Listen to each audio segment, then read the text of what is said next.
Salam jumpa sahabat dari Bali, bersama saya Tirka Widanti. Jumpa kembali dalam acara Chit-Chat East meets West, sebuah bincang santai yang menghadirkan sahabat-sahabat dari mancanegara. Nah, langsung saja kita sapa sobat kita hari ini, seorang couple, seorang pasangan yang senior, yang luar biasa, yang sudah pulang pergi Bali, Australia, Bali. Nah, langsung saja kita sapa yang pertama Bapak Peter Macmillan dan juga dengan Ibu Heather Brown. Hi Pak Peter, how are you today? Very well, thank you. And Ibu Heather? Well, thank you. Welcome back to Bali, yeah, after COVID, yeah. Yes. So 2 years already not seeing Bali. Finally that we are here. Okay, Pak Peter and Ibu Heather, I think if we have not mistaken, I met both of you for the very first time in 1997, yeah. Yeah, after that we focus on our own, focus on our business, focus on your business especially, and then COVID made us meeting again. COVID actually meeting us, both of us. Remember 2 years ago, yeah, we did our online program, we did our online chit-chat with Australian, especially with Northern Territory government and also Indonesian government. Okay, so tell me more about both of you now. Pak Peter, here is a very good environment. We are here in Bali now, actually. Tell me more about yourself. When was your first time in Bali for both of you? I think Heather's first time here was in 1975. 1975. You can count that, sobat dari Bali. And then we came here together for the first time on the way back from our honeymoon. So your honeymoon is in Bali, yeah? Partly, yeah. Partly. Yeah. And then fell in love with this part of Bali, Ubud. Obviously, all of Bali's good, but for us coming back after the COVID break was like coming home. We have invested in education here and tourism in this village of Kediwatan, and also we have property down in Samana on the Ayong River. In Australia we have both worked in the property sector, Heather in financial services, and more recently in the crocodile industry. Crocodile, ya. Kulit buaya, ya. Kulit buaya, crocodiles, leather, skin, crocodile skins business. Nanti kita dengarkan lebih jauh lagi. Then, well, we're back to home. do some more work in Ubud, especially Kediwatan, developing a kindergarten for local people and some education facility that will bring especially the Northern Territory and Bali together. Objective is to help young Balinese people get some training and work experience in Australia. Oh, that's very cool. Actually, COVID made us, COVID is also useful for us. Yeah, it is not only in negative things, but COVID also has a function for us. Okay, anything. Well, what about Ibu Heather? Well, as Peter said, I first came here in 1975 as a student on a 2-month trip around Southeast Asia. You were students, yeah? Yeah. In 1975. Yeah, university student. So that was, at that time, quite a lot of us young Australian people would do that, but for my family, that was quite a challenging idea that I would go on my own at that young age. I went with a classmate, so she and I travelled around, but they trusted us, I guess, to be responsible. Falling in love first time in Bali. Alive to tell the tale. That was very exciting, and I suppose that was, I don't suppose, it was the beginning of my great, very strong affinity with Southeast Asia and particularly with Indonesia. Indonesia. So Peter and subsequently then, finished university, career path with big multinational corporations and so forth, but Peter and I have always had that common bond in loving Southeast Asia to the point where we lived in Singapore for many years, and during that time we started to invest in Bali in particular. And so that wheel has kept turning around and round, and I think in 30 years we've only had a period of about 18 months where we haven't regularly been coming to Bali. So Bali's in our blood, I guess you can say. And like me, yeah. like Darwin. Yes. How I love Darwin, actually. Yeah. To the point where I think it's in your blood when you First forget. time. Well, the more that you forget when you're in your non-home country that you're actually not from there, you tend to feel so much a part of it. And for us, a part of it means doing a lot of things, not lying beside the pool, but being involved with our community, developing our staff, building the properties, looking for the right kind of people to come into our own community. And I think creation of a community is something that we've learned from Balinese. That We both learn each other. that has become Balinese also learn from you. from us. Yeah. Yes. Two ways. Two ways learning, two ways communication learning. Yes. Yeah.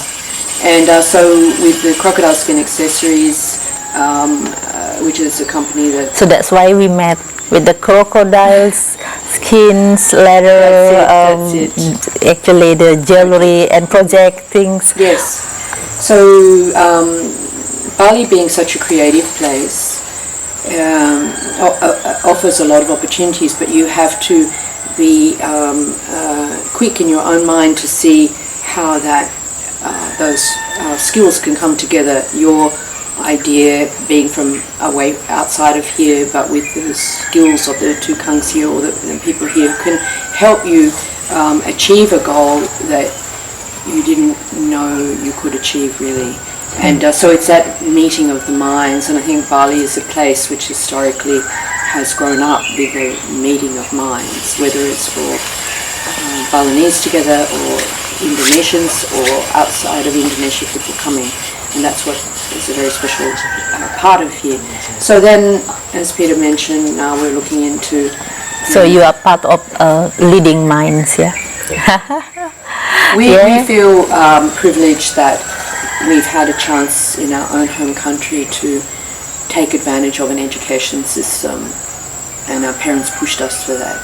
And so we're always being educated.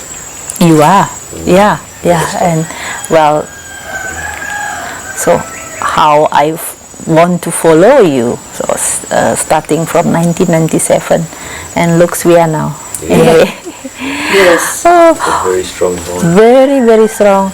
Actually, you visited Bali for the first time in 1975. I visited Darwin for the very first time in 1982.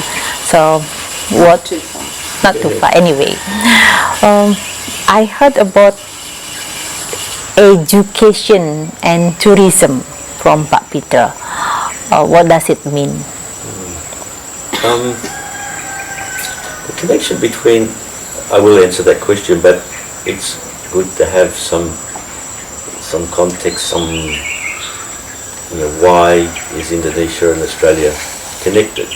And we look to modern times when maybe it was Australian surfers coming to Kuta.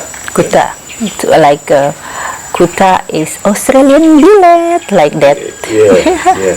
But what most people don't understand is that the indigenous people in Australia, in the Northern Territory, were trading with and visiting Indonesia for 400, 500 years. Back.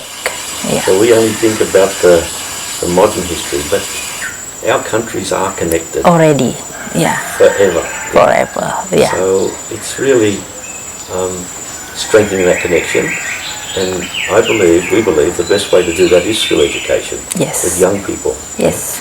And then, from small things, big things grow, it becomes infectious. Yeah? Look at yourself, Boo. You went as an exchange student to Australia, and you've always been. When I was a baby.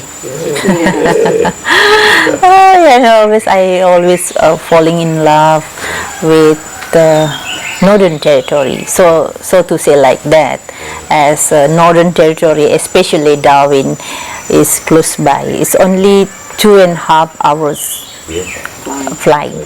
Yeah. Anyway, so just to close on the building that started 2+ years ago with Governor Zul, based in Lombok, and we spent many hours with him and visits to try and help him with the education objective he had for his people in the area of hospitality, because he had a big international event. last time, yeah? Yeah. And needed to upskill his people. Sure. And again, like you, Governor Zul, he came as an exchange student. Exchange students, yes. Governor Jul, also. So that's why we met 2 years ago. Correct. On Zoom. Yeah. Zoom meeting. Anyway, so of course we want to reconnect. Yeah. Anyway, refer to your answer that you have come. You have come back and forward to Australia 4 years. How do you find it? Is it difficult, or You mean because of COVID or just generally? generally? Yeah. No, I think for Peter and myself, we've been so used to straddling the two countries that it's almost, Bali is almost like an extension of our life in Australia. There's not much of an adjustment for us because we're so familiar. But that's not to say we're complacent at all, not at all, but there's not much of an adjustment. But what we do appreciate is the advancements that have occurred in Bali in particular, compared with, forget about when I first came here in 1975. That's different. that's a first training, yeah? Yeah, but even from when we first met you in 1997, Peter was building our very first project. Oh my goodness, now it's just so much more advanced in so many ways. And relief too. Yeah. So that's very exciting, and we've been reminded just these past few days about how special the creativity is in Bali. I don't mean just in the visual arts or anything like that. I mean in things like architectural features and building materials and architecture itself and garden design, and it's just endless, really. I'm reminded of the tremendous skill of the people in Bali through the eyes of a visitor who's Australian but visited here plenty of times, but she hadn't experienced this, what I would say, creative overload until she came to this part of Bali where we are sitting right now. Is that the reason why are you coming back? Yeah, it's exciting. It's always exciting. There's always something new and different we can do ourselves with our people. introduce somebody to a business opportunity where then they can employ more people. We really love that, and new projects for us where we're involved in now on the education side, trying to work on programs where we're taking skills from Australia to combine with skills here, meeting of the minds, two-way learning. And also exchange them. Yeah, and building the people up here in more skills, which we know everybody wants to achieve. For sure. So, especially young generations, especially the youth. Yeah. yes, Yeah. we find that very, very rewarding because we, some people, there's this common phrase of giving back. I don't really like that because it feels to me it's like a donation. We are sharing our spirit, sharing our knowledge. Sharing one another, sharing knowledge one another. Yeah, and hopefully Like today you share to me. yeah, and hopefully inspiring some of these young people to go in a pathway that perhaps no one in their family has ever done before. Absolutely. Yeah, and be really become successful, whatever field it is, to have the courage. Yes, for both of us now, learn from that one. Yeah. So, regardless, for the first time you came to Bali in 1997, right? 75. 1975, and I went there in 1982. Well, of course, the phenomena, the paradigm, our paradigm was different. But now, since we always realize ourselves, then we are here, still connecting together. Yeah. And what about you, Pak? Are you still doing the property business or in terms of that? I just love working with the local people. Bali is very important to us, but I think we also should share that we have travelled extensively in Indonesia.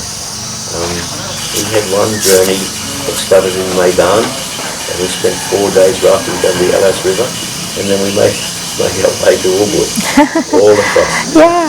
Train, plane, bus, car, and that was a wonderful experience. Over to Sumbawa, to Lombok, 32 years ago, went to the Bandas and the Maluku. So we have seen a lot of Indonesia. Bali's very special, but generally your country, is a wonderland. I hope. Yeah. The other point that I'd like to make, and often we get asked, how many times have you been to Bali? Well, I haven't kept count, but I would be surprised if it wasn't at least 300 times. 300 times. Yeah. People say, well, why do you go there so often? And it's not because of the architecture, it's not because of Makkah, it's not because of, it's really because of the people. Thank you. It's so beautiful. Make me very, very, thank you very much. You are saying that. That is, actually, not that is your background, and also currently you are doing the property, and now until now so still doing that, and also in terms of the hospitality, education, tourism, and so on. And what about you, Ibu Heather? Are you continuing your crocodile leather? Yeah, crocodile. Yes, I'm still skin. We're producing still some accessories using our crocodile skin from Darwin here in Bali. Over the years, we have developed so much innovation, which without the people at that particular enterprise that custom makes for us, we would never have been able to achieve those results. And our clients are constantly surprised and enthralled and excited about all of that, which started off in a small way, of course, in an experiment, and then became a bit of a monster. But yes, that, and I'm working with a friend on another project where she's going to be making some items here in Bali as well, using a different material that comes from Australia combined with workmanship here. The same sort of principle as what I did, but she's using something completely different. Because it was very now it's still popular, the crocodile skin, the crocodile leather especially. Yeah. Very Look unique. at, very unique, very unique. Yeah. Well, how do you find Bali 20 years ago? And this present time? Is it much different or I want to What make is a the comment about difference? more so rather than reflecting on 20 years ago, just in to do with COVID, bearing in mind we were here for many months in 2020, so we experienced the COVID crisis as it evolved in this country, or particularly in Bali, much more than what we other areas in Indonesia? Yes, that's right, or even in Australia. But I think that COVID has been a blessing. It's like I said at the earlier, that COVID made us meeting again here. Yeah, COVID has made us in our world here. We've had to recalibrate, Yes, correct. recalibrate our work here, our staff, how we manage, what the duties of the staff were, how to keep people employed. It just made us focus on a different business management side of things. So we had to be very much like a dancer. That movement. Okay, finished. that is not That's really not gonna really. work anymore. Yeah. The music's changed. Music We've changed got and to now change another it. dance. Another choreography. Choreography, And yeah. we have to come back to our skills as dancers, how we're going to manage that new choreography. Yes. And now we've come out of it, we're going to another choreography, and thanks to, as Peter says, the people, our staff, and the people around us, we're able to come out into another way. Reconnect. Recalibrate again for the next fresh Thanks start. to COVID. Thanks to Thanks to COVID. COVID. Yeah. So yeah. we never felt down with it. We felt we have to manage our way through. Yes. So I think that's very good, and I feel now that we're back in Bali, I like what I see. Yeah. Because a lot of people have done looking at things differently. We can see from our physical environment. It's very very quick moving, Very quick. and then move on. We Yeah. say it. Yeah. Yeah. But as far as compared with 20 years ago, of course, it's a lot busier. And pre-COVID, there are different kinds of visitors coming to Bali, which that also means different choreography to Yeah. deal with the different Strategy, style, and so on. and so on. Yeah. So we in the tourism sector, you have to be agile to because in the old days, let's say 20 years ago, here we had a lot of Japanese visitors. Few countries of origin dominated the tourism arrivals. Then that kept changing. Kept and changing. COVID had changed a lot. The style is changing too. Yes. Yeah. So that means people in the tourism sector have to be agile. Agile and always has a set strategy like that. Yes. Yeah. But the common thread always, I believe, to be successful in that sector or any, is to observe what's going on with your target market and try to understand them. And Yeah. then try to figure out what it is that they like and build on that. Because in your bag of steps in the choreography, you can do lots of different things. Sure. But you need to know which ones that they want. So I think from a tourism perspective, COVID means coming out of COVID because there's an energy. Are you saying that the COVID is filtering it? Yes, I agree. Yes, Yeah. it is. Yeah. But things are moving more quickly now than pre-COVID. Pre-COVID. So that means tourism operators need to be even more quick to understand the changes. The in changes, yeah, okay. Well, this is very naive question maybe, yeah. Is Bali becoming your last post for both of you? Our last post. Yeah.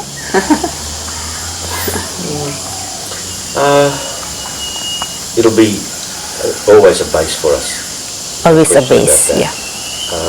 But we're at a stage in life where we are starting to slow down, and there's so much to see and do. We've been very fortunate to have seen and done many things. I do remember at one stage, early in our marriage, Heather said to me, "Do you know that our last 12 holidays have been to Asia?" She said, "Do you think we could visit Europe sometime?" So we do intend to spend a bit more time in To Europe. refresh, Yeah. maybe. But see, for an Australian, Darwin's a wonderful place to base yourself because you're already halfway to Europe. Yeah. For us to travel from Sydney, where we also have a base, it's a 24-hour trip to get to Europe. Here, halfway. Halfway, yeah. So, Halfway to everywhere. yeah, to everywhere. Please tell us, or please tell the Diary Bali friends over there, what is your hope or what is your wish for Bali now and in the future? Just wish, hope and pray that Bali stays safe. And the big change in the 20 years is how more open it is now. Because of the technology, because of the IT. But I think your government's been wonderful. Yeah. Now we can invest in Indonesia, in Bali. Before it was difficult. We now have an agreement between our two countries that is encouraging two-way education. Yeah. It has opened up a lot. Open mind for both of us, for both of our countries. Yeah. So I think stay safe and keep getting open, more open. Last but not least, maybe would you please tell us about one of your unforgettable experience while you are both in Bali? A lot of those. You can tell us a lot of those. Well, the experience that I think probably two experiences. Yeah? The first one is when I came here with my son, 10-year-old boy. He was very typical of a young Western person and needing the best Nike, the best this, the best that. And we travelled out to the vendors, and we spent a week there with Desawi, one of the founders of your modern country. And Desawi adopted my son for that week, and it just changed his life forever. So The second one quickly is at the age of 40, we were living in Singapore, and I was on that corporate treadmill, big company, directorships, everything, and it didn't feel right. So I said, I have to change. So 40, I stopped, and I came and built Villa Samana, living on the site with the workers. We had 70 workers there at one stage. So I worked with them. I bathed in the river, and that changed me forever. We tend to be too materialistic, and to see how other people here conducted themselves with ceremony within the community, how peaceful they were. That was life-changing for me. wow. Do you have other thing? Unforgettable? Every day is the best day. I have one I'd like to Okay. talk about. In the past few years with one of our properties here, which you've been to the Pondok Coco Learning Retreat. We've had various groups coming and staying who are here for educational purposes. And they all have their own programs, so we're supposed to be just helping them achieve their program. But sometimes the subject matter is irresistible to me, and so I get involved.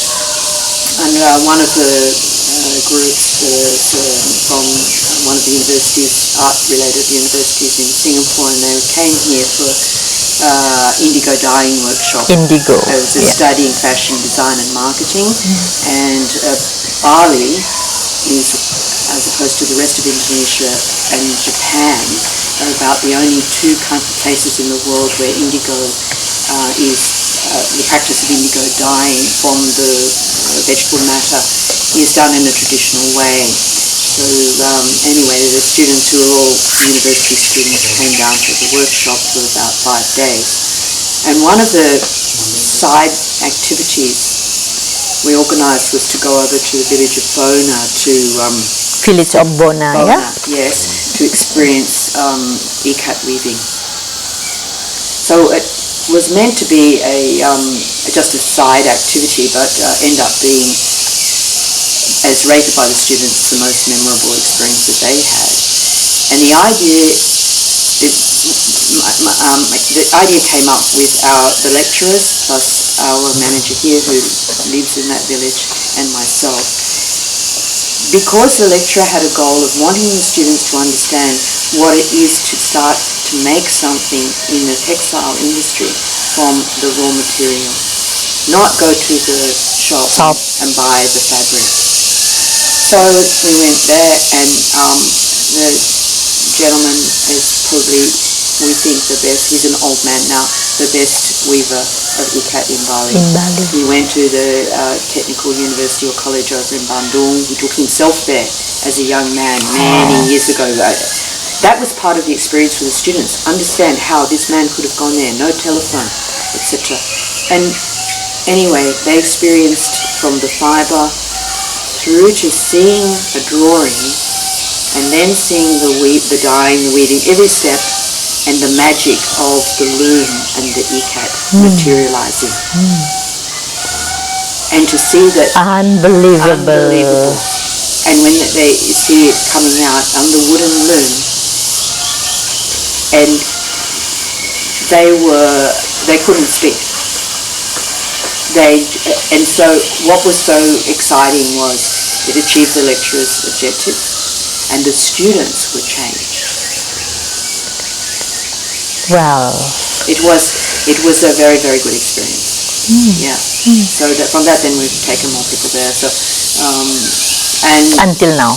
yeah, and the other thing was that part of that experience with young people, the old man's, his grandson had been, by that stage was only about 12 or 13 years of age, practicing his English. He had been doing weaving things for his grandfather since he was a very tiny boy, and he took over the talking. So we had a plan. We wanted him to be the spokesperson for his grandfather. So he went from being very shy and become a spokesperson. Oh, unbelievable. So that was a true story. Yeah, that was a very good experience. Well, Bapak and Ibu, well, we love to know more about your story in Bali. It seems that very, very interesting. However, time's constraints, and then you have to leave. So we will be meeting next time, and then with more very, very important message to all of us here in Bali, especially to dari Bali people, and also to our young generations. And how we make how our work is in education and tourism, especially Bali is the best tourist destination until now. Yeah, I believe that. So how we improve this kind of statement. Yeah, so we also need your inputs, we also need your knowledge to be sharing to us. Yeah, so next time we will be meeting again. So thank you for today, and thank you for making our time today. Yeah, and then we hope that we can see you again. Thank you. Thank you, Ibu.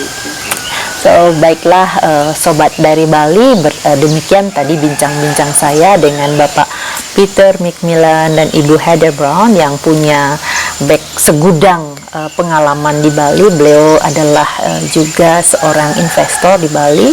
Ya, ada properti, ada hotel, ada banyak sekali bisnisnya ya. Nanti kita akan bisa bincang lebih dalam lagi di kesempatan yang lain. Terima kasih. Salam sehat.